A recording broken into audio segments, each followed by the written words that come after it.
What up, everyone? This is Dr. Vic here, and I am just getting things started as we get rocking and rolling here. I'm just going to get Dr. Beau up on here in just a second, so just bear with me as we get started tonight here.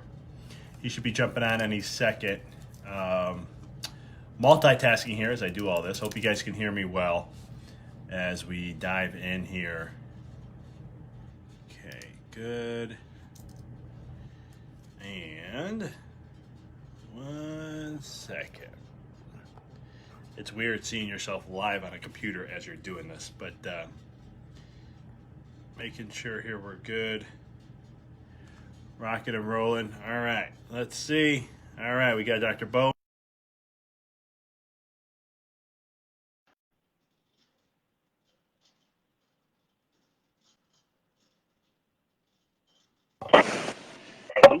There we go. You hear me, brother? I'm here. You hear me loud? Got you. Nice and clear? Awesome. Cool. Well, I'm just going to wait to make sure I got everything ready here. All right, I hear you nice and clear. Let's see. Should we have some fun with this? Just kidding. I was having fun with the filters earlier today, so I'm gonna take these off and get serious. Anywho, welcome, Carly. We see you on. Welcome, welcome. We're just gonna wait a couple minutes before we get everybody rocking and rolling and started here. But yeah, just getting over that. We're waiting. Nice little heat wave we got going on in Chicago, so it's a lot of fun with that. And just rocking and rolling. It's interesting how I'm looking at myself and a lag time, which is very interesting. But anywho, so Dr. Beau, you ready to do this thing or what? I think so. Let's go ahead and start it. Looks like we got a few people on. Yeah. Anyone who's on, go ahead and just shoot us a hello or a hi, and let's get started. And we're gonna get started, and just remember, guys, there's a nice question and answer you can have afterwards too to dive in and know more about ask questions with us about what we're going to be discussing.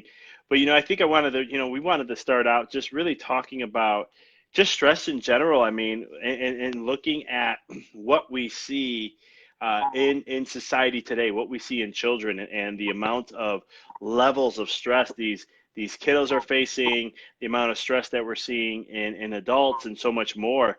And I think I want to open it up to you, Dr. Beau, first, and just, why do you think that is? Why do you think that we're seeing so much stress on the rise in society today?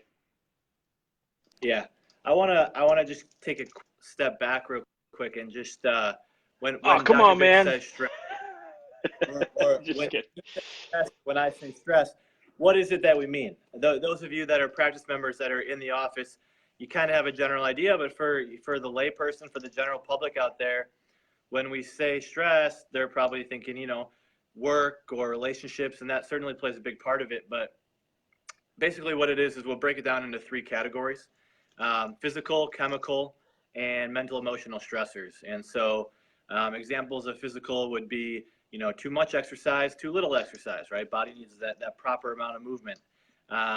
Or injuries, right? Old injuries, new injuries. Chemical stressors would be something like, everything we eat or drink or anything that goes into our body or on our body. And then the mental emotional stressors are going to be, that's where people usually tend to think of when they're under stress. It tends to be mental emotional. So work, family, relationships, finances is a big one, certainly. So when we're saying stress, it's not just what most people think of, but it's kind of this whole encompassing idea. Any examples or anything you want to add into that real quick, Dr. Vic? No, I think you nailed it pretty straightforward, man. I mean, it's just, it's another word they can use. Stress is also stimulation. It's another great word to use because really, if you look at society today, we're really overstimulated. I mean, let's just take that fancy. I can't show you my phone right now because I'm on it, but the phone, right? And you think about that for a second. How much is that overstimulating? How much are we addicted to that dopamine response? And so every time you're looking for a like, you get a notification, a little bing, a phone ring, any of the notifications you have on your phone. That is a stimulus. That is stimulating the nervous system more more than was designed to handle. And that's just from a phone level. And we can take this all the way through. But yeah, I just wanted to chime in about that. Yeah, I think that's great. The word stress has a negative connotation about it a lot, and it's not necessarily a bad thing. It's a good thing. You know, you need stress to grow. Pressure makes diamonds, kind of thing. So we'll change it up. We kind of will go back and forth between the words stress and stimulation tonight. Yeah, so let's kind of dive into, you know, why are people more stressed today than ever before? You know, and I think the biggest thing you tapped into it a little bit. I think the biggest factor really is we're always connected, right? From a younger and younger age, we're connected, whether it's, you know, we've already got a phone or an iPad or a tablet. You know, the little kids are on the tablet. My little nieces and nephews half the time know how to work these things better than I do. And I'm a millennial, and you know, that next generation is just connected, right? And, you know, those mobile devices, we can, you know, get into things like EMFs, the environment, right? The food we eat, you know, the birth process, you know, work, family. It's just, you know, kids are coming into the world and they're experiencing this earlier and earlier and earlier. It's not, you know, that there's a ton of differences, although I know you're going to dive into, you know, some environment type stuff. And just some of the things that have changed as society changes and the way we do. I think the biggest thing is that phone. I mean, we see kids in the office all the time that, you know, it's a struggle to get them, one, off the phone, and two, it's almost like they're addicted to it, right? Whether we have to do an exam or get them to be quiet for a little bit, and, you know, it's a good thing to use, right? It's a tool, a necessary tool at sometimes, but it's crazy to see how addicted they get to it.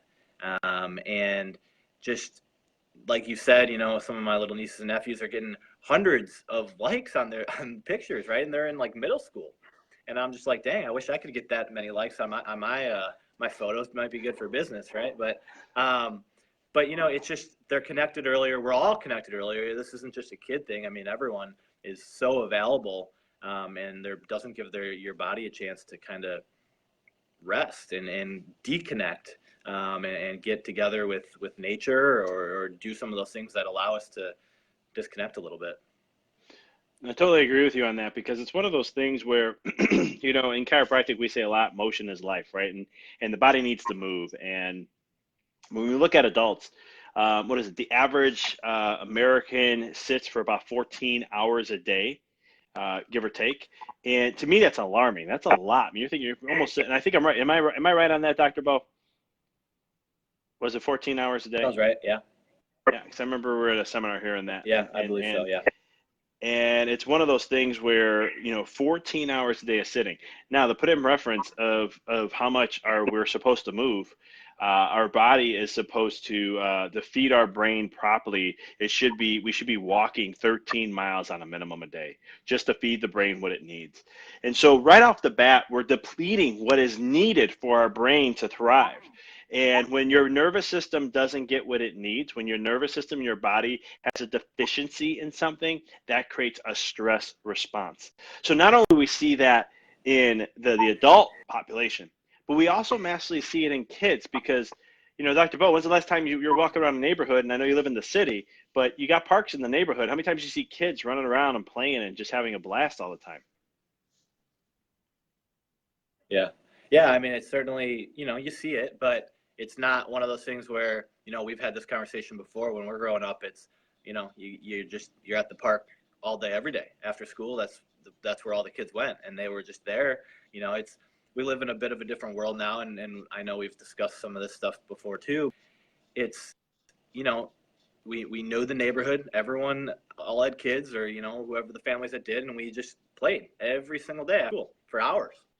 You know, and then you come home for dinner, and then it's, you know, time for bed. Certainly one of those things where it seems like isn't necessarily the case all the time. I don't have kids myself, but with what we're, you know, hearing in the practice, you know, kids are getting outside. Sure, they still love to be active, but it's certainly not, I feel like, the way it used to be. No, and they get that when you have that lack of motion, especially for boys, because boys need to be more physical, and it's just the way they're wired. That's just how, when we look at brain and how the nervous system works for boys, it's the way they're wired, and so it's one of those things where when we're not getting that input. Again, it starts to stress the body massively, and it doesn't allow the body to get what it's needing, and so it stresses an adult just as much as it stresses. And even in today's society, as much as we're sitting is that new smoking. And so when you think about that, it's detrimental to our health in so many ways, more than what we ever could imagine before. And I'm not even getting into the technology side or the chemical side. We're not even going there yet. We, as Dr. Beau and myself, have lack of motion, which deprives your brain of vital nutrients to keep it young, vibrant, and healthy. Yeah, yeah, you cut out just for a little bit, so I don't know if that's me or you. But on the concept of movement, I mean, when we can go, gross movement, and then we've got fine movement where we're talking about, just movement of the spine, right? Obviously, we're chiropractors, we're working with the nervous system, which, nervous system and brain, which closely are protected by the spine. And so it has a big role on it. And there's research done 95% of 90% of nutrition up to the brain, and especially for brain is growing, they're adapting. So your brain never stops. It's one organ in your body that's constantly growing, right? Even as an adult, we can change things about our brain, which is really awesome. Or it could be really bad because we can learn, negative habits continually too. But 90% of nutrition up to your brain is from proper movement of the spine. Improper, right? That's the key.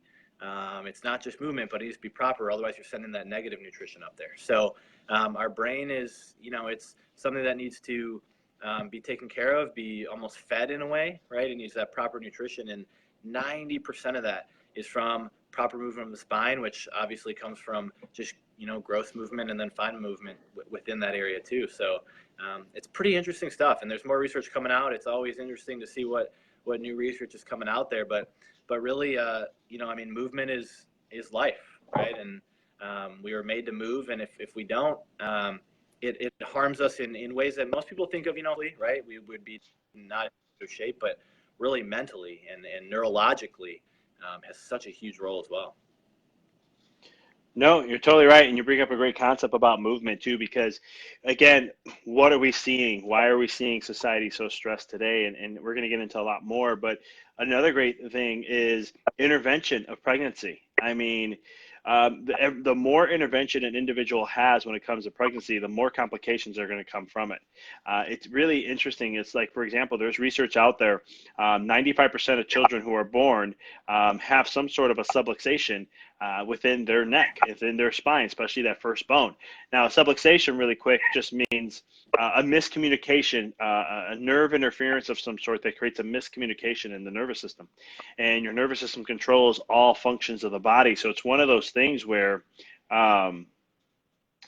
that's vital importance when it comes to that. Now, you look at the increasing rates of C-section, using the decreasing rates of Pitocin and epidural and all these different factors that come into it, that just adds more to the stress pile. That just continues to add more because there's a beautiful rhythm, and I could turn this right into a pregnancy talk, but it's a beautiful rhythm of mom and baby, and when you start to put chemicals into the body, you throw off the natural rhythm, and now baby doesn't know what the heck's going on, and it doesn't have that coordination and that communication like it used to, and so it stresses mom, stresses baby, and when it comes out, it creates a lot of issues and force on the spine specifically. And that's just through pregnancy, and then we look at, again, comes into the movements, how are they developing and what we're seeing. And it just plays a massive role in kids today. And if they're not getting checked, That means, you know, making sure from a chiropractor, and we're going to dive into how we help with that and the science behind that in a minute and a little bit later. But it's one of the things, if they're not getting checked to see if they even have that, their brain is already limited, like as you were saying, Dr. Beau, earlier with 90%. It's limited even more information than what could be going there, and helps them grow in development, helps them adapt to their environment. And so what happens is, if that doesn't get corrected, it continues to maladapt, or they adapt poorly or less optimal than the way they're supposed to naturally, the way they were designed to. And again, when the brain doesn't have what it needs, when there's a deficiency in information or feeding the brain from movement, it stresses the nervous system out. And there's a fancy term that you guys can Google called nociception. And that's really a noxious stimulus to the nervous system. And so whenever there's a deficiency, this is what's going to come in then instead. Yeah, one thing I wanted to touch on with the birth process. I mean, if you think about it, right, all the moms out there, really anyone, if you just think about you know, what's happening is baby having to come out of that pelvic rim. It's a, you know, traumatic process. Even if it's, you know, goes incredibly well, super smooth, natural, whatever, it's still a traumatic process for both mom and baby, right? It's a big thing. And so, you know, adding different, you know, medications in there, that's why I started out with the kind of a definition, right? That's that chemical stressor, right? And so just adding those into the process, it's already a big physical stressor on baby, especially, you know, if you're using forceps or suction, or, you know, I mean, certainly we're not pulling on baby's head once they're out, right? So if we did, we'd probably, you know, we want to get them checked. And so that's happening all the time, and it is what it is.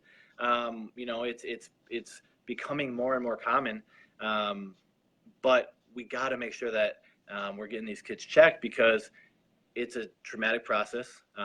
It results oftentimes, as you said, Dr. 95% of the kids checked right after birth, they've got something going on. And if you leave it there, the second there's something there, the body knows something's wrong, right? Even if it's very, very minuscule, the feedback to the brain and body are always communicating.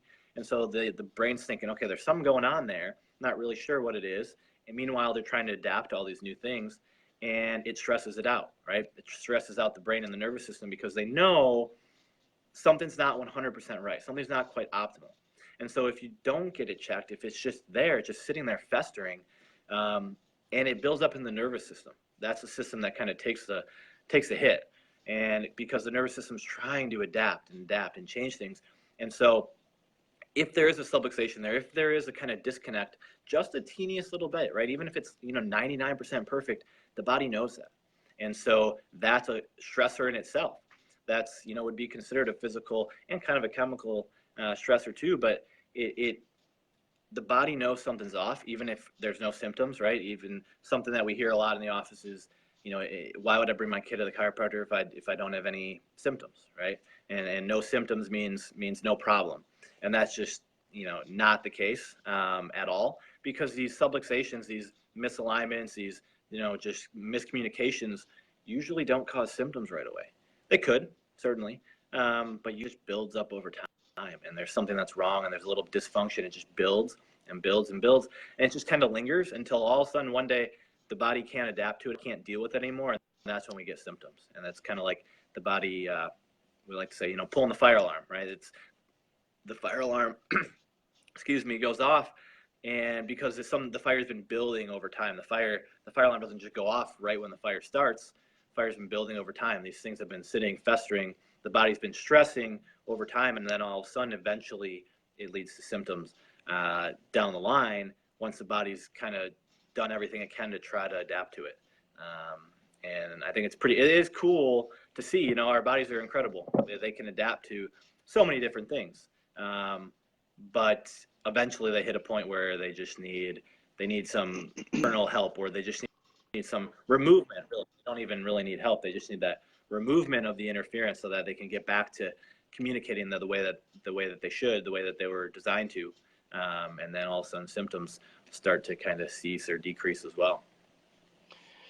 Yeah, and that's pretty much, you know, like the standard of a physical aspect of physical stressors. And, you know, you hear us say the word subluxation a lot. Just know that that means miscommunication. So just in case you're like, ooh, what's that word?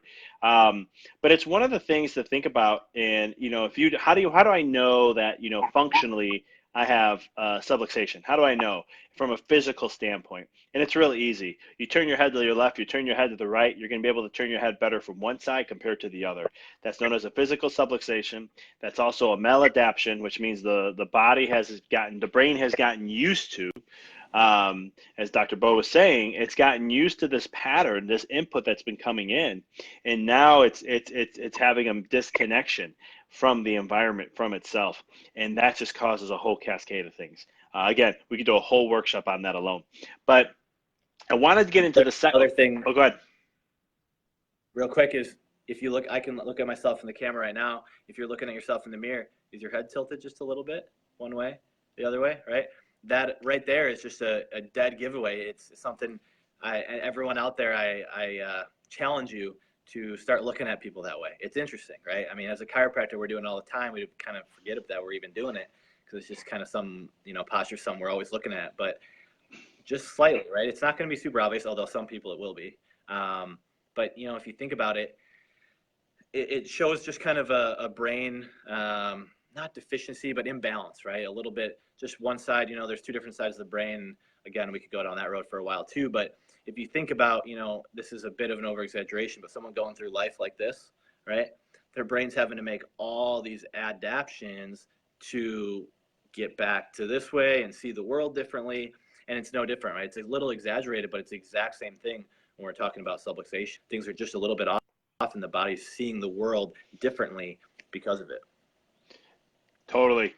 And that's a good segue to get into, you know, the second why we see a society so stressed. I mean, physical is easy to see. As adults, it's motor vehicle accidents. It's just to add some more to it, you know, fall, sports injuries, you know, all those things. But then there's, you know, we talk about the chemical side, and that, you know, unfortunately in today's era, we live in a very chemically toxic environment. And it's sad because nowadays there's a great Netflix movie called, documentary called Stink, I believe. And they talk about like all the chemicals that are put into perfumes and colognes and so forth, and how toxic they are. And there's been studies that have been done now, and they know for a fact, not from, I think they talk a little bit about it in the documentary, but they go deeper in, there's other studies that have shown that the newborns who are still in their mother's womb, newborns who just put themselves into in the womb, they already have 92 different types of toxins in their fetal blood, and they're not even born yet. They haven't even seen the world, and it's already there. So that's just, you know, one avenue looking at things, and I can go all day on this. But one of the other things too is just, you know, look at our food supply. And I mean, Dr. Beau, let me know when you want to chime in on some of this, because I don't want to take the show on the chemical side. I know you got some stuff to chat too, but it's one of those things like, you know, before 1950s, there was no such thing as organic. 1951, 1955, pesticides are born, and all of a sudden that becomes, in the 70s and 80s, it really took force. And now, you know, everything, unless you have organic, it's pretty much has pesticides, which is oil byproducts, and very, very toxic material that's not good for us. Just go Google an image of a man spraying pesticides on the fields, and you'll be blown away how some of them are in full body suits with gas masks and so forth. You know, if that's really good for us, why, you know, why do they have to dress that way when they're spraying this stuff on our food? And so that's just one simple way. But then you look at other things too. There's genetically modified organisms. If you don't know what that is, that's food being engineered and changed. We got kids now, you know, we look at kids and look at them, and they're a lot of, what is the average breastfeeding in America is 3 months, yet in Europe and other countries, it's 4.2 years. And what are we feeding our kids after 3 months? Well, we're putting them on formula. The pediatrician says, hey, let's give them food at 4 months, and all these other things that go along the lines. And it's one of those things with, you know, formula, mainly made of sugar, corn, and dairy products. And it's one of those things where we're seeing a huge rise in this. Another very hot topic right now going on in the media and so forth is, you know, take a look at the chemical aspect of vaccines as an adult and as a child. You look at that from that different perspective. I'm not saying that vaccines are good or bad. I'm not taking that stance. But what I'm saying is, though, if you take a moment and look what's in those vaccines and look what's in those ingredients, those are chemical stressors. You cannot argue. You can't make an argument that they're not. And so it's one of those things that the body, when you inject the vaccine into an infant or to an adult, that body has to deal with all the ingredients found in that vaccine, all the mercury, all the aluminum, all the different, formaldehyde, and I could go down the whole list. And so the body has to process that stuff. It's no choice. Now, that's a stressor put to the immune system. It's a stressor to the body. And when you think about it, when I was a kid, I mean, there was only 13 dosages on the schedule. In today's world, there's over 71 up to the age of 18, which is just crazy if you ask me. But it's one of those things where that plays a massive role on kids nowadays. And I continue going on, but I'll pass it over to you, Dr. Beau, for a bit. Yeah, it's one of those things with everything you just mentioned, right? It's things that maybe a lot of people don't think about. And again, it goes back to why did we start with the definition of stress, right? People don't really affect. And so everything we're talking about tonight just slowly builds, right? And so when we're looking for, causes of all these different childhood diseases that are just completely on the rise right now, is there one? We don't. Right? We may find out, but realistically, all of these things contribute, right? Because they all just add up, and in those, little bodies that are just, they're trying to process everything. They're already way overstimulated because of things we talked about, that they're trying to learn everything new in the world, right? Their brain is growing at a crazy rate. It's something like their brain almost triples in size in the first year, and it's big stuff, right? Their brain is growing so fast. And so all of these things that we're talking about, everything that's going into that child's body is playing a role, right? Their body has to break it down. Their body has to, whether it's something new that's never been in their body before, right? It's a foreign substance to them. Their body has to figure out what the heck it is, how they're going to break it down, how they're going to deal with it, how they're going to cleanse from it, or how they're going to, take certain elements from it, or not take certain things from it, and pass those things through. And it all just adds up. And it's just one thing after another.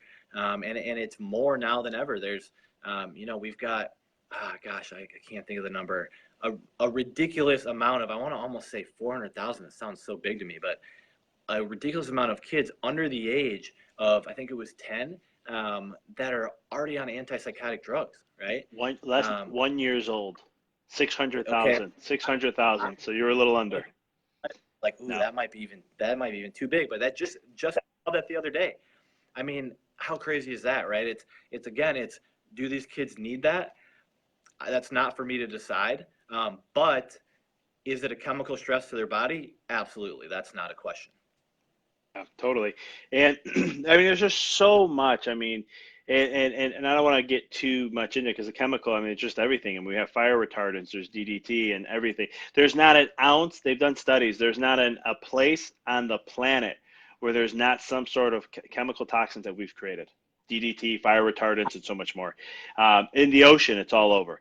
And the plastic, the material, we can go on. And in fact, the stuff in our drinking water, they're finding out more and more that there's medication in our drinking water because people, they blame it on people dumping medication into the toilet. I'm not saying people don't do that, but you also process the medications out through urine. So that's another factor that plays a role. Our drinking water, what kind of quality are we drinking? How bad is our water now compared to 50 years ago, 100 years ago, and so forth? And you start to take a look and you go, holy cow, is there anything that doesn't stress us out? I mean, it gets to a point where you're kind of like, there is just so much. I mean, you can go into animal products and you look at dairy and you look at the meat industry and the pork industry and the poultry industry. And again, big businesses come in and commercialized all that for big profit. And what happens is when you don't allow an animal to live natural the way they're designed to, well, they're stressed out. How do you think the byproduct of what they are is going to be? If they're stressed and they're toxic and they have disease potentially already growing within them, especially the milking cows, it comes to a point then, what does that do to you, right? What does that do to our bodies, our kids' bodies, and so much more? Yeah. I mean, that's that alone is, and there's so many documentaries who bash that industry, which I totally stand against commercial farming altogether. I'm all about small farms, but it's one of those things where we're looking at just the chronic input of chemical stressors and stimulation at a negative level is just it's just skyrocketing like crazy. I mean, sugar's a whole nother story I can get into also. Yeah, well, they say you are what you eat, right? Yeah. And when we break it down from a neurology aspect, when an animal, doesn't mean a human, but any animal is stressed, changes the way their brain functions. It changes the way their hormones are produced. Cortisol is a big one, and it's termed the stress hormone. And basically, when your body is under stress, no matter how it gets caused, right? So let's say whatever it may be, you're under stress, it starts producing more cortisol. And cortisol is known for tons of different stuff, right? I mean, a lot of people know it as a weight gain hormone. When our bodies are under stress, it makes it more difficult to lose weight. So you've got that stubborn weight hanging around in your hips or in your belly, and you're trying to diet, you're trying to exercise, you can't figure out why you can't lose this weight. Well, are you stressed, right? And in today's society, the answer is yes, realistically. And among so much other things, cortisol has been proven to increase risk of diabetes, increase risk of high blood pressure, high cholesterol, decreases healing, right? Healing capability. All these things where it's just like all comes back to stress, right? And if you think about like what Dr. Vic just said, if our animals are going through that and they're all stressed, their hormones are all off, and you are what you eat, well, then there you go, right? It's not producing as healthy of a product as what we would like to think. And so that's why, to me, when I'll as a chiropractor, again, I hear, one of those things out there that's floating around there is once you go to a chiropractor, you have to go your whole life, and or you have to go, 7 days a week or something like that. And it's one of those things where it's like, well, one, when it comes to going your whole life, I certainly want to be, right? I want to be making sure my nervous system is functioning optimally so that I can deal with all these things we're talking about today. Because when the stressors are there, they're not going anywhere. It's part of life. I want to make sure I can deal with them. So yeah, I'm definitely going to a chiropractor my whole life. But when it comes to the frequency of, having to come more often, especially at the beginning of care, it's like, well, these things have been building in your system. The stresses are there, right? The stresses are building, and we got to make some serious changes. You're headed down one path, and we got to move your brain to go down another path because it's been maladapting for however many years. And that's why it's awesome when we get kids in here, because they've only been maladapting for, right, however long it is, since they first got that subluxation or first miscommunication or the stress built up too much. Whereas adults, it takes a bit, right? And it's a lot of frequency because the brain is stuck in one pattern and it's stubborn. So we reset it. We're trying to optimize it a bit. And, the second they walk out the door, or an hour later or a day later, their brain's stubborn and wants to get back to that old mode, right? It's comfortable with the way it is. And so we're fighting that battle. It's like a constant tug of war of the old way the body's used to. It's comfortable in that way, but we're trying to teach it another way to deal with all this stress that we're constantly overloaded with, this constant stimulation that we're constant overloaded with. And so it's just interesting to think about, some of the things that people don't realize about the huge role that stress plays a role in. I don't know if Dr. Vic, you want to go into stress a little bit. It's kind of a big arena for you with the, meditation, mindfulness, all that stuff that you've been working on me with, really. It's something that it's a huge part, but it's one of those things where everyone needs a little bit more of it, right? And so in the last 5-6 months, I've been working pretty hard at that. But life is stressful, and so it's not a bad thing, but you just have to know how to deal with it. And I think you've got some pretty good background on dealing with a lot of that stuff. You want to share a little bit? Oh yeah. I mean, in chiropractic, we say the biggest stressor that everyone deals with, the biggest issue that we face or work with, is what's between someone's ears. It's a common thing we say in chiropractic, often because mental emotionally is the biggest stressor. Humans are the only species in the world that can make themselves sick just by thinking. I mean, we're the only species in the whole world. There's no one else that has a forebrain frontal lobe like we do, where we can think, and we can think about something, and we can think negatively about it and continually think negatively. And as we do that, we make ourselves sicker and sicker from just that alone. You talked about cortisol and all those other things. I mean, there's been studies done. One negative thought decreases your immune system. It's kind of crazy. So think about today in society. You think we're less stressed out or we're more stressed out? Do you think our thinking has gotten more on a positive side, or our thinking has become more negative? How about emotionally? You know, and when we look at society, and what's interesting, and I see on social media, and I see just how people blow up out of nowhere, and I don't mean in a popular way. I'm talking about a little something was said, and they just all of a sudden go on these massive rants, and they start just going to town on these things. It's always, and Bridget, you're dead on, more stressed. It's always not a question on that. And it is, and it's always something that it's constantly growing and expanding. And so when you look at the mental emotional side, it's just huge. I mean, we understand and we know, like, for example, where's mom and dad? If mom and dad are more stressed out, that's going to lead to baby being more stressed out. And this happens at conception, right? Because there's a genetic material that gets passed down to the baby. And what it is it's basically mom and dad's world of what they experience, all their experiences, all the stuff they went through, their fears, their likes, all this stuff gets passed down. And so if mom and dad were only functioning at like 70-75% and they saw the world very stressful, they had a very overstimulating life, well, guess what? Baby starts out right there on the bat. You can't have two 70%ers and start out with 100. It's impossible.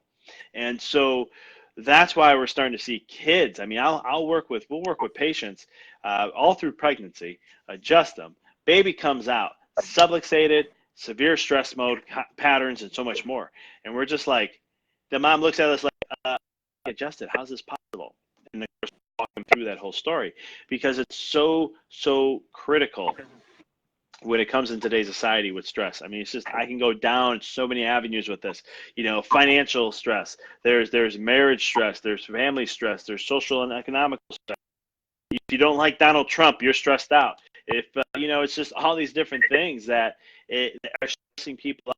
It really is. And if you follow the news, one of the biggest things that make you think negative, you know, they've done research on this where they've saw people who watch the news have higher incidences of, and this, I'm not 100% for sure if this is what exactly he was talking about, but like chronic illness, there were more negative thinking. And that was one thing, another report I've read.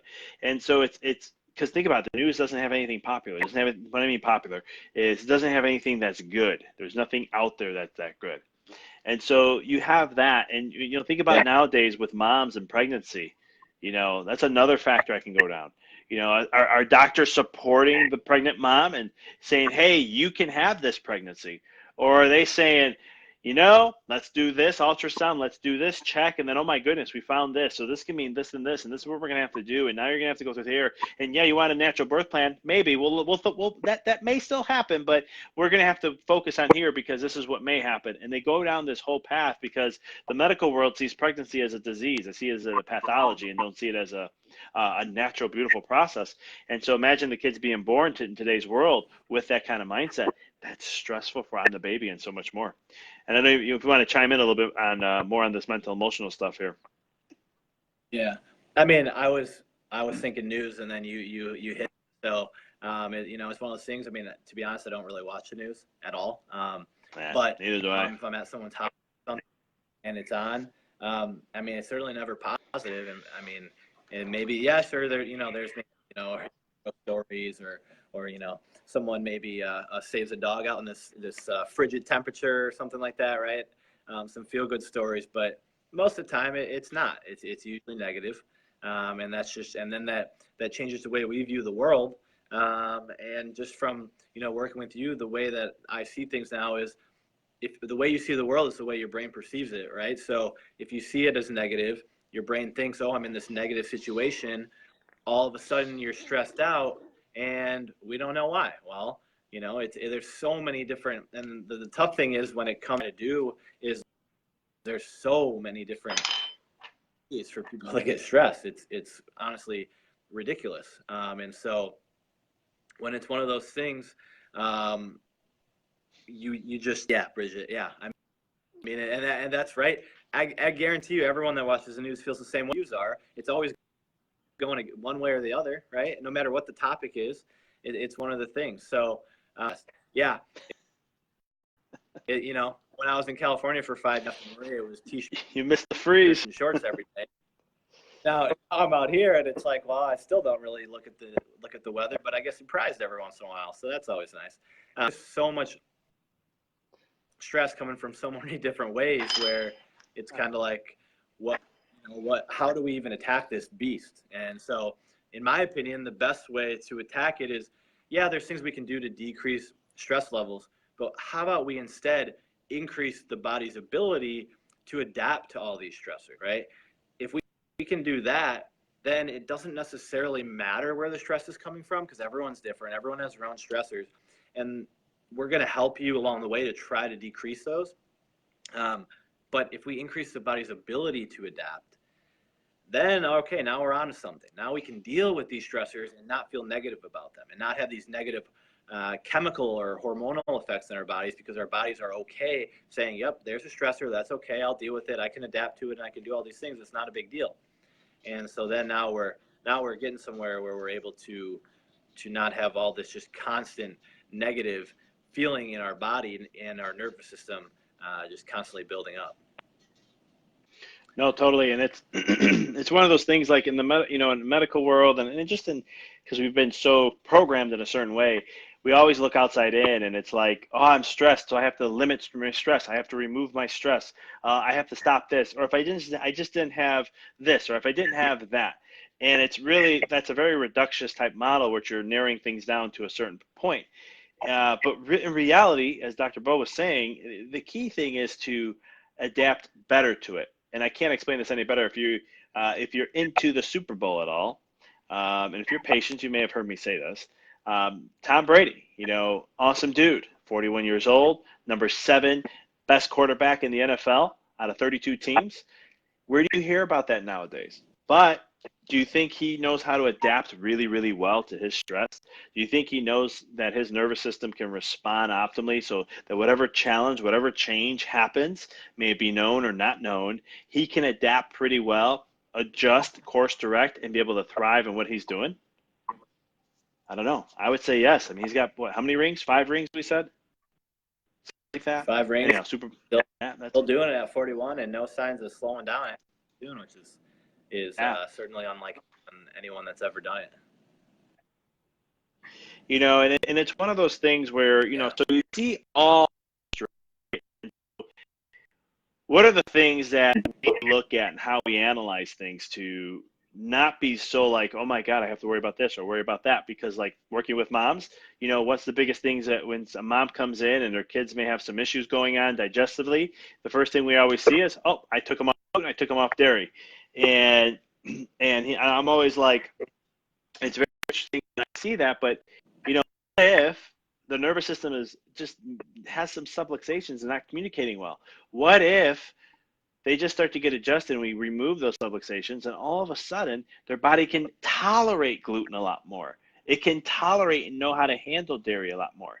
I'm not saying dairy and gluten's amazing, but I'm just saying, what if, And so, Dr. Beau, what are some things that, that we can, maybe we can get into the what we do a little bit more in depth when it comes to the adjusting process and some of the stuff that we do to help tone down the kiddos? Or did you want to get into, because I know you mentioned, I'm pulling up my little cheat sheet here, overstimulated versus understimulated? I think it'd be, yeah, I think that's the next, obvious thing is, so we've been talking now for, I don't know what time it is. I don't have a time on my phone, but I'm guessing it's been, 20 minutes, 30 minutes, maybe. I don't know. You're subluxated. It's like almost 40. Okay,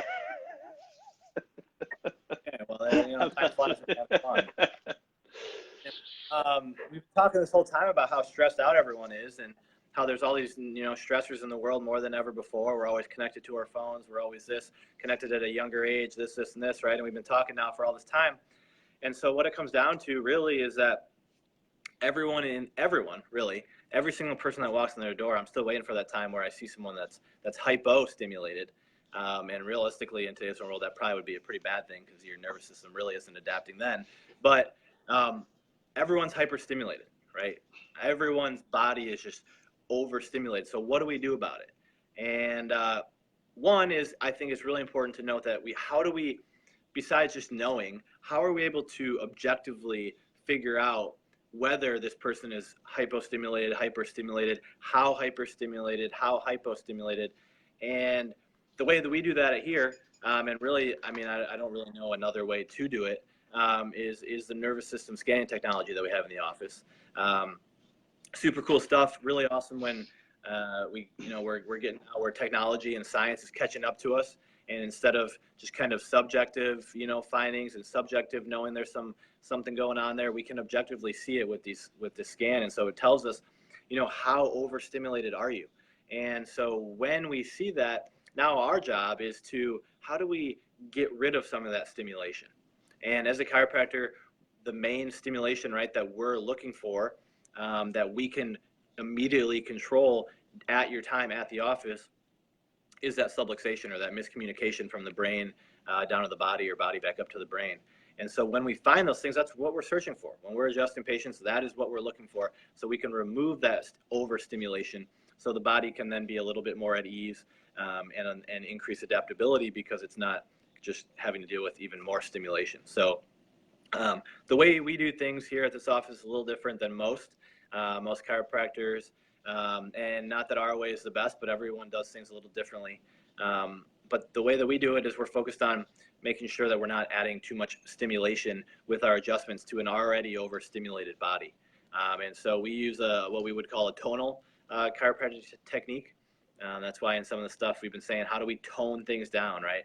Little teaser that you guys probably didn't even pick up on. But we use something called a tonal chiropractic, right? So it's more light force, high velocity, and it's with a little tool, which is right over here. I'll go grab real quick just so we can show everyone. I'm still hanging out at the office tonight. But Dr. Vic, while I go grab it, if you just want to dive into a little bit of what it is and the science behind it and why we've chosen to go that route. Yeah, I'd love to. Yeah, so tonal technique, it's really something that is, again, like you were saying, it's extremely light force. It's the tone of the nervous system. You see, tonal is the way the universe communicates. The whole entire universe communicates through a tone. In physics, they call it vibration or frequency.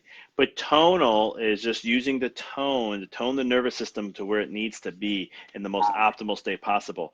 Research has shown that they've actually broken down the whole entire body with frequencies and everything. And so when we actually literally say the word tone, we're actually toning the nervous system's frequencies down to being at an optimal level. And so that's really the power behind a tonal approach. Tonal has its own set of adjustment processes and so forth. We practice one called torque release. And I am a huge fan of it because of the health, the things that it's done for me, but more importantly, the things I have seen in my office with patients, mind-blowing changes. And Dr. Beau has been seeing them too in his short time just being with us, and it's unbelievable. And the beautiful thing about torque release is we don't have to think. Now that sounds easy, right? You just go and do the work. I love it. I show up, I just do the work. I don't have to think, because what we do is it's an analysis process of how we communicate with the body to know what is needed. So we make adjustments that are just needed at that moment.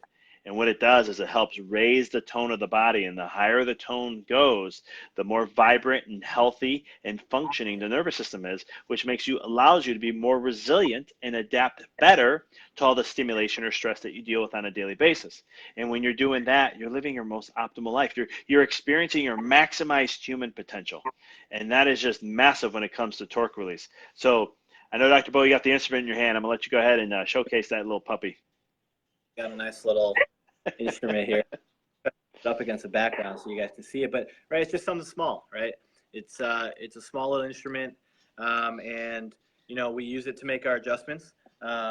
It's nice. It's one of those things where I will say, even for me, right, back in chiropractic school, when I'm first introduced to techniques that are more tonal, it takes a bit, right? You got to kind of digest it a little bit. And when patients come in the office, and they've been to other chiropractors who do things with the more, old traditional osseous, cracking sound that you may hear, adjustments, we hear, yes, the legit name. Yes, we've got kids in the office that call this little guy. We've got the thumper or the pecker or the puncher. Whatever. Puncher. The puncher. Yep, that is the official name of the integrator by most kids in our office. I've heard someone told me they talk to their husband or wife and they call it getting it clunked or something like that. But it's just one of those things, right? It's when you first get it, and like I was saying, when I first was introduced to it, when patients who have been old school, not old school, it's still definitely awesome, but just the traditional way of adjusting, or just manual adjustments. Yeah, manual adjustments. When they come to our office, they're like, "Oh, that's the way you guys adjust, right?" And they figure it out. And what it really comes down to is it's just chipping away, right? And we don't want to be the ones to put more stimulation into the overstimulated body. We want to use this research technique where it takes away. Hey, Ricky. Hey, Nina. It takes away stimulation, right? And we know for a fact it takes away stimulation because of all the research that has been done on it. To even it was researched before this even became a technique, right? So they did research to develop a technique instead of having a technique and then just kind of testing it and developing research afterwards. And so it's reproducible, right? It's not, I'm human. We're all human. And so, yeah, we want to give you the best adjustment every time when we're doing it manually. Yeah, we want to, give you this perfect adjustment, but there's so many different factors that could play a role if it's not, if it's a human to human thing. And so this is reproducible. We know how it works. We know the way it works for your body. And it just, like Dr. Vic said, increases that tone. And so we're able to remove stimulation as opposed to, not that this would always be the case, but we're taking out the risk that we are adding stimulation into an already hyper-stimulated little kiddo's body or even an adult's body. And so it's just one of those things that it's really cool because it was researched before. I love that about it. The research was done to develop the technique. And so we know every time we're going in to adjust the patient, we're giving you the best adjustment right where you need it. It's very specific. There's a small tiny little point on it right here. And they actually researched small little bone in the hand that where chiropractors typically would do a manual adjustment, and they made sure that the tip was just like that. And I know, Dr. Vic, you've got more research you wanted to share on the topic, but it's one of those things that it makes me feel extremely confident knowing I'm giving you the best adjustment I can possibly give you at that time, right where you need it, when you need it, and we can get that nervous system just functioning optimally every single time you're here. Yeah, and it's so cool. I mean, that little tip, 1,500 measurements on this little bone here called the pisiform. They looked at the dexterity of the cushion of it and what was the density of it, and they made that the tip. I mean, it's just research to the T. But the cool thing about the integrator, it's precise, it's specific, it's very gentle, less on us, less on you. Integrator is the name of the tool. We left that out a little bit. Yes. Yeah, that's a fancy name. Yeah, instead of the puncher. So it's the integrator, but the technical name is the puncher, just to clarify for everybody, okay? It's fast. It's got a recoil. It recoils like that. So it's that recoil effect on the clapping that makes from the hand smack. That's where the real power is. And what it does is it creates a body response. We can actually create a neurological response to stimulate, wake up the nervous system, and start to kick in that brake pedal system to slow things down. And so it's really effective, reliable, it's consistent, and it's extremely recognized in many different ways. So that's what we love it and we use it. And with all those benefits, plus adjusting only what's needed for that day, takes the healing process to a whole nother level to help you adapt to be your best version. Notice we never said cure back pain or help with fix back pain. We know we never said fix headaches, neck pain. We never talked about symptoms. We talked about getting the brain back in balance, getting the communication back in balance in the most effective way we possibly can with the best science and research out there. to make sure that we are creating massive change in every person that we work with to really take their life to be the maximized human potential that they can experience. Yeah. And my favorite part about it too is every adjustment that I do with it is different, right? So, and the order, right? There's so many, for practice members in the office, they don't even know how much little tiny things we're doing with the instrument before it kabunks them or punches them, right? It's just, there's tiny little things, little maneuvers that we're switching on this thing to change the adjustment every single time. And so no adjustment is ever the same. No person, no practice member is ever treated the same from one visit to another, even, not to mention just a whole care plan is always different for each person. So it's just incredibly personalized, and we're able to do that because of the tool. The tool gives the ability to make it even more personalized, and just be able to make sure that it's right for you at that time, on that day, for your body, for your nervous system, and gives you that, again, that best optimal potential to be the best you that day and for, you know, every day forward.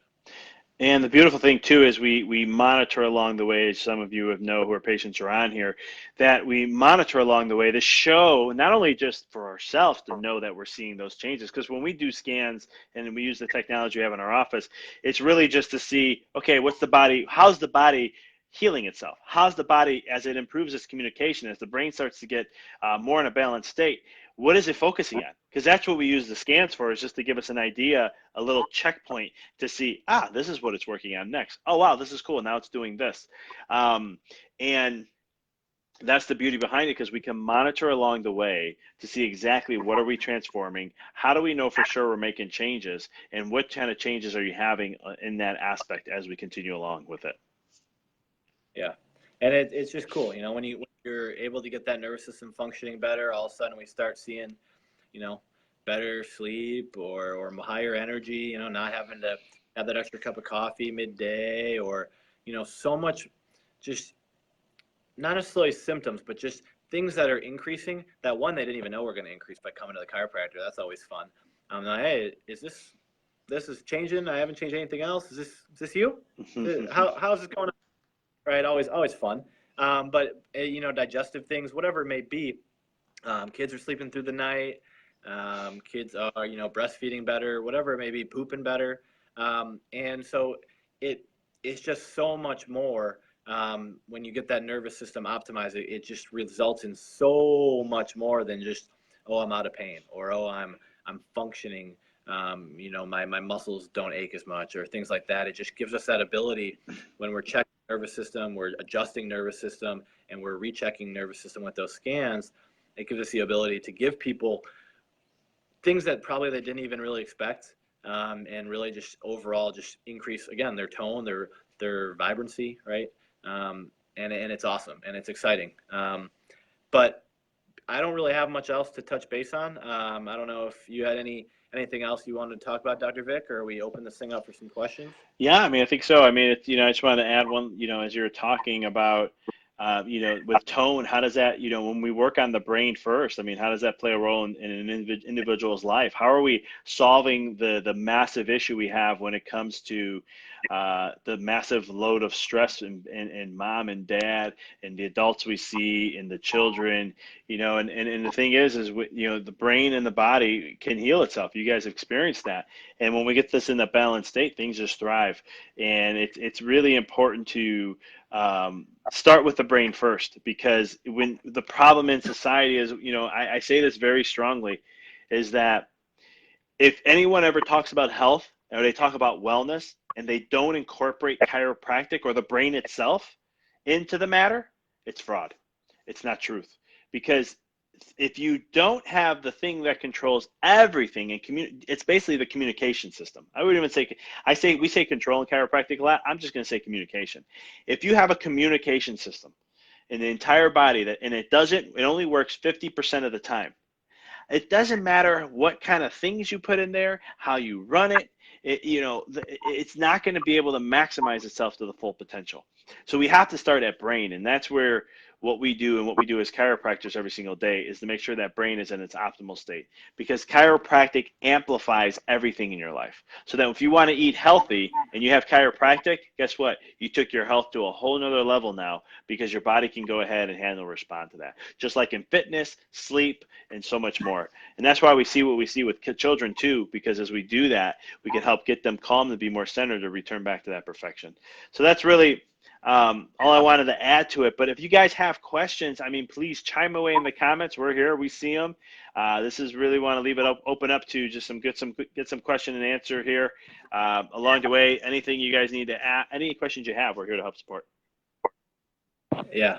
If there's anything that a lot of people in here might be practice members. There's a few people I don't recognize. So if there's anything that we talked about that maybe relates to you or your family, or you have any questions how it could relate to you or your family, throw them in there. If you're watching this video and it's not live, still throw them in there, and we'll see them and we'll get back to you guys, and we'll just be able to explain a little bit more about all this stuff that we just talked about tonight. I'm just typing this in. There we go. Boom. Got it. So yeah, so it's one of those things, guys, that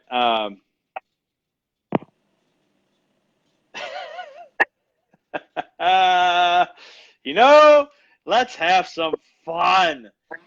I don't think I can do it because you invited me, so I don't think you don't have filter options. Oh, then it's not fun for me to do a filter. I can do a filter. Sorry, I'm like the biggest kid, guys, so I love to have fun, put filters on. I don't even know what the heck I'm doing right now. I'm trying to find something funny, but it's not going to work. So anyhow, get back to being serious for a second. Any questions, please chime away. I'm going to become the Irishman here. I think I'm feeling lucky. It's a good look for me, I think, if you ask me. Hope this is filling you, Veronica. I wanted the one in black and white, but it's not showing up. But anywho, yeah, guys, any questions, anything we talked about, anything with stress, anything with the physical side, the chemical, the mental, emotional, whatever you have, we're here to, we're taking our time to be here to help support along the way. I think this is a better look for me. I don't even know how to be serious here. Yes to the filters, listen to them. Ooh, I like that question. I have to put my Dr. Beau, you want to answer that question, or you want me to answer here? I'm looking for. I'll put on my hat. There we go. I'm done here. Let's do this. I'll answer, and you can throw something on with. What are you? I don't know. Hippie Dr. Vic now. Yeah, we'll go with that.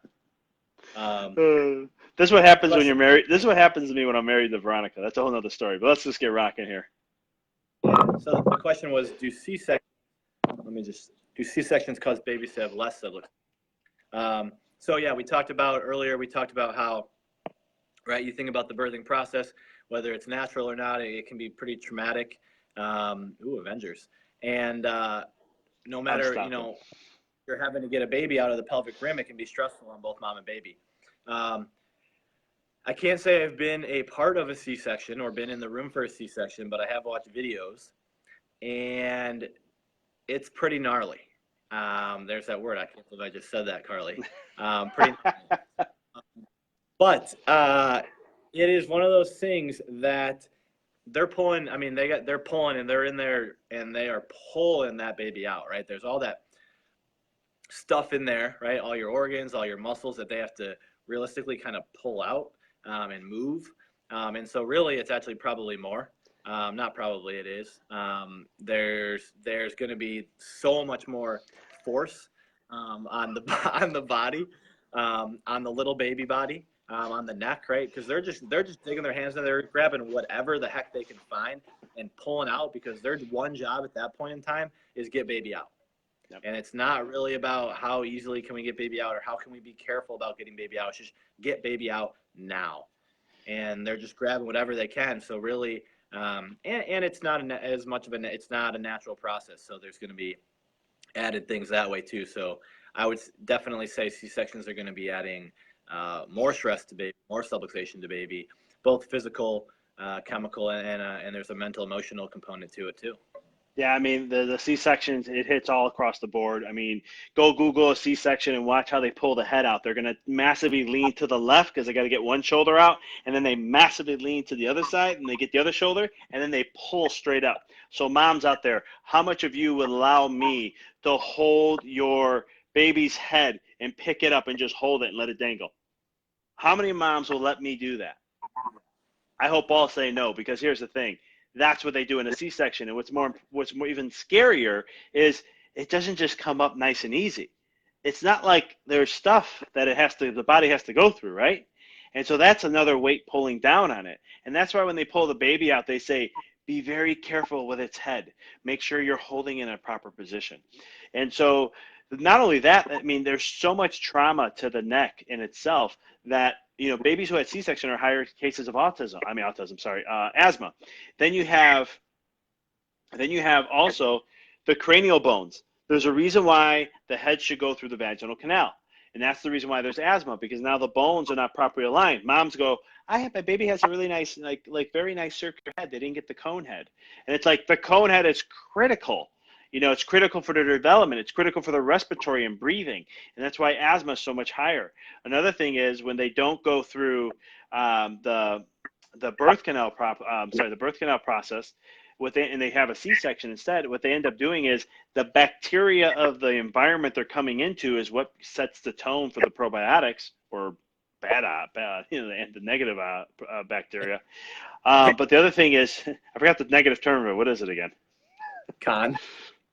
Conotics? Anyhow, the opposites. But they're non-pro. Non-probiotics. But then you have, and then also, but they're not getting the vaginal canal bacteria, the probiotics that are down there in the vaginal canal. And so that throws off so much to lead up to digestive issues and so much more, let alone the neurological issues that happen just from a C-section. So it's one of those things. He did have a cone head. That's pretty cool. Not very common. Yeah. But yeah, good question. And it's just, one of those things, I mean, don't get me wrong, a C-section every once, it can be needed every once in a while. Whether it's overused right now, I think that could take us on this call for another hour, but we could go down a whole rabbit hole there and just talk. But it's one of those things, yeah, it could be needed every once in a while, but no matter what, right, there's going to be added stress to the baby, the way it's happening, all those other aspects of the not going through that natural birth process and the way that affects baby. Definitely more stress, more stimulation on baby's nervous system right from the bat, for sure. Yeah, I couldn't say more. It's a issue to the neck area primarily, and it just, again, can chiropractic help with that? Massively. I've seen more C-sections kiddos, and it's amazing how they can rebound, especially the sooner the better. There's actually some time frames that we will, you want to get them in before, but Dr. Beau and I will say, we always say, when should they start? When they were a thought, and then there's, because then we can really work from that level on to make sure they stay optimal, and the brain can develop the way it needs to, and then the bones can set and grow and become, they start to mold in their positions and allow to keep them thriving. Yeah. So any other questions? I mean, we're here to help, any questions on, that was a great question on the C-section. I mean, again, just to share some research, about 10% are usually what they say is needed, give or take.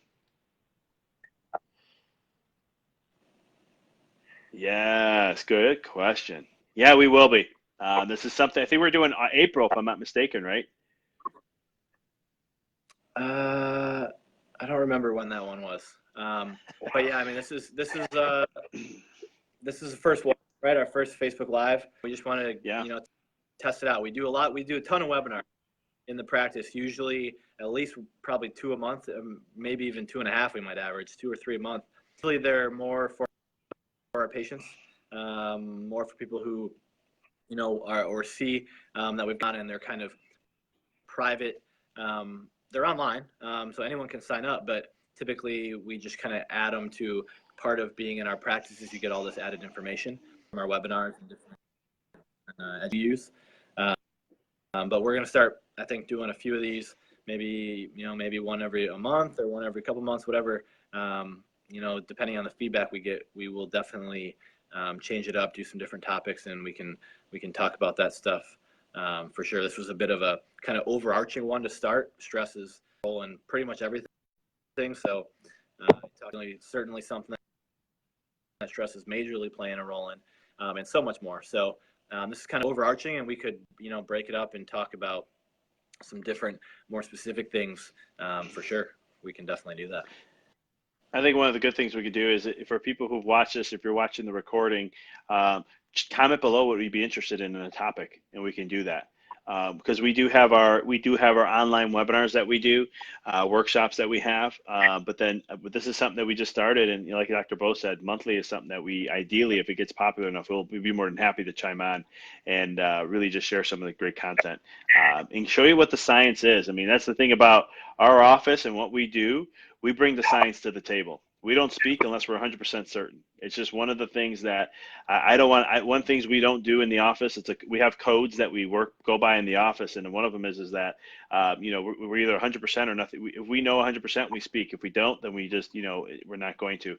And the other thing too is I'm going blank right now. They're the codes to our office. We should know this, but I digress. But we're always looking to help educate and expand in every way possible, bringing the best science out there, because that's what I was trying to get to. Dr. Beau and I, we research like crazy. We go to seminars like crazy because we always want to be constantly learning and knowing what's the best material out there, medically, neurologically, pediatric, and all the above. Yeah. I mean, I'd love to do it. Heck, I mean, even a couple of months. If these get popular, it'd be a blast, right? One of our biggest goals in the office is just educate the entire community, because if they're educated, they're able to make empowered decisions. The issue with a lot of this stuff when it comes to health is, gosh, there's so much stuff out there, right? You type in any condition or something you even think your kid may have, like ADHD, into Google, and I feel bad for the information age is positive, but man, moms, dads having to sort through all that stuff, and it's one of those things where it's just we want to give you the information that's out there, and just give you that information so you can make the decision that's best for you and your family. So yeah, we'd love to do more. And if you're watching, just throw those topics in the comments, and we can start some stuff together. Make sure we're caught up on our research and get it out there to y'all. Yeah, and if you guys don't have any other questions, I mean, we'll wind up tonight as our first Facebook Live, and definitely continue on with this, because like I said, we could talk about a lot of topics. We have a ton of info. ADHD, the perfect storm. We can talk about autism. We can get into you name it. We have the data on it, and it's just one of those things where whatever it is. And if you're in the LaGrange area and you want to get more involved with what we do have a free group. It's a private group, but you can connect with us. Just go to Pathways Connect LaGrange. You go ahead, you can request to be to be added to the group page, and that's our monthly group that we meet actually 11 times out of the year, and we go over articles that are from a magazine called Pathways, and it's a really great magazine. They bring in medical doctors, natural doctors, holistic medicine docs, midwives, chiropractors, and so much more, and so much more, to where we come and share 3 articles with Dr. Beau and myself, and just to help empower parents. We do have some dads in the group, and it's just to help empower them and understand holistic parenting, holistic birth processes, holistic growth for children, and so much more. So it's a really great group, so you definitely can join. Make a video about Google. Okay, keep bringing the comments along. I love that. Shouldn't Google stuff. Yeah.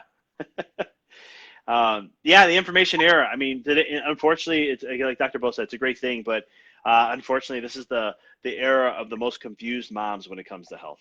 And it's sad because there's so much wealth of info, but it takes individuals like myself and Dr. Beau, to really, we can find through all that and just give you what you need or what you're looking for, because that's what we do for our practice members. We tell them, don't go and research. We encourage you to learn. Don't get me wrong.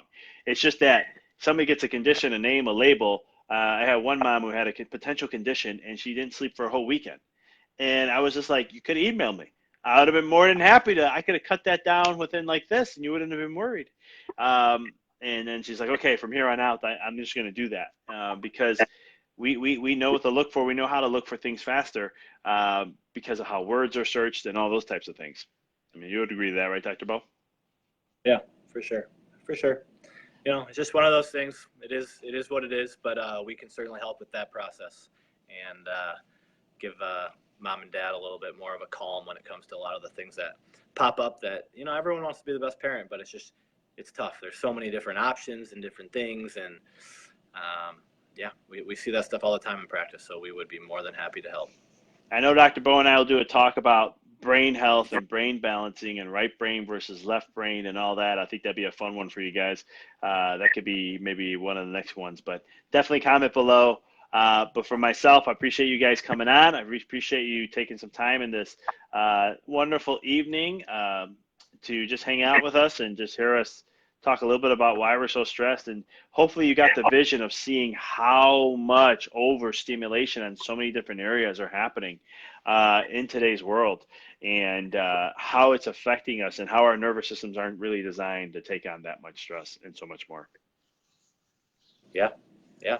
Sounds good on my part. I think we covered it. If anyone has any questions, let us know. If you don't want to comment, shoot us a direct message and we can answer it that way too. But yeah, thank you guys for tuning in and we will catch you next time. Appreciate you guys. Y'all have a good evening.